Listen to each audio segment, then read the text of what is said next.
AI has this massive memory problem.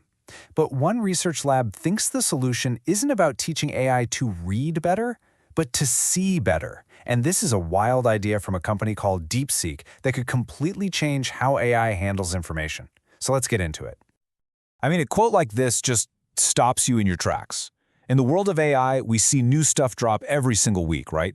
But it's really rare to see something that makes people in the field rethink the entire foundation of what they're doing. So this isn't just another small improvement. This could be a leap in a completely new direction. Okay, so to really get why someone would say this idea changes everything, we've got to talk about one of the biggest headaches in AI right now. It's memory, or lack thereof.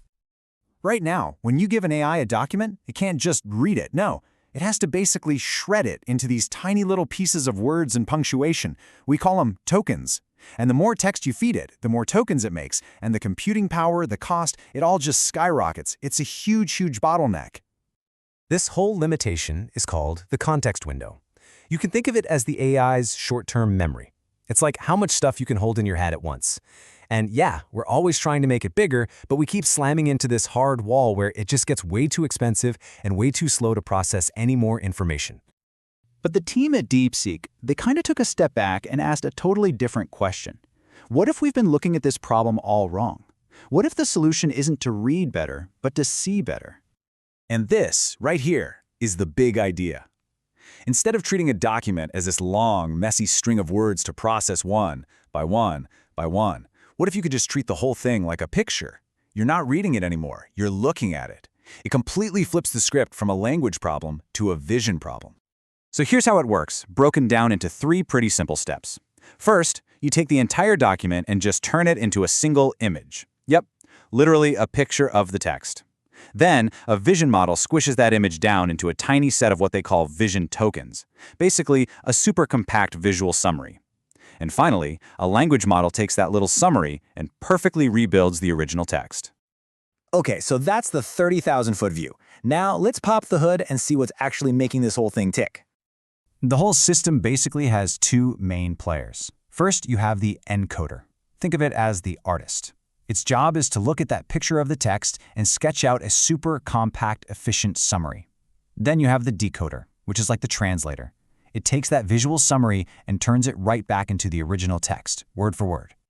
In this slide, man, it just lays it all out. On the left, you've got the old way, a total traffic jam of thousands and thousands of text tokens. Slow, expensive, clunky. But on the right, that's the DeepSeek's method. It's like a wide-open highway with just a few hundred vision tokens.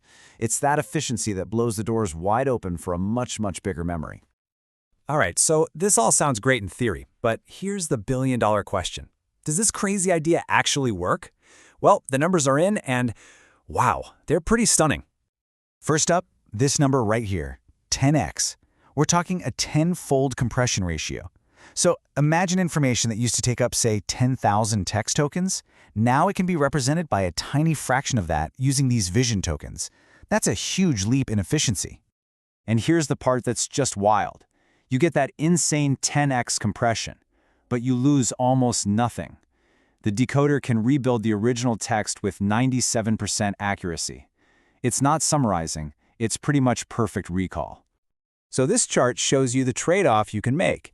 See, you can push that compression even further. If you go to 15x, you still get 86% of the text back. Even at a wild 20x compression, you're holding on to 60% of it.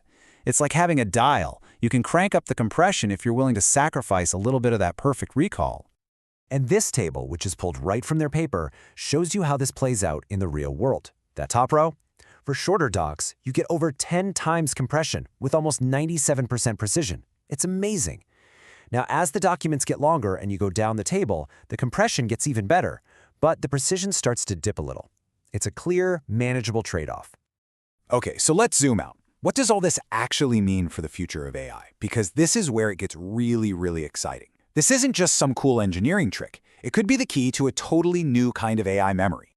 But maybe the cleverest part of this whole thing is how they can build on it.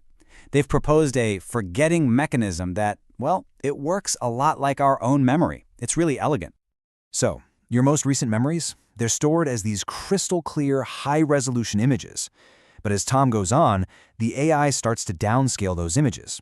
The memory gets a little bit fuzzier, it loses some of the fine detail, but it becomes incredibly cheap to store. It's exactly like how we remember the gist of an old conversation, but we can't remember the exact words, you know? The real-world applications here are just huge. Think about it. You could have AI assistants that remember everything you've ever talked about, not just the last 5 minutes. Analysts could feed an entire decade of financial reports into a model at once. Programmers could keep a whole massive code base in context. This really is a concrete path toward an AI with a nearly unlimited memory. And all of this leaves us with one final, really provocative question. Are we actually heading towards a future where our most powerful AIs don't read information anymore, but they see it? Based on this research, the future of AI might be a lot more visual than any of us ever imagined.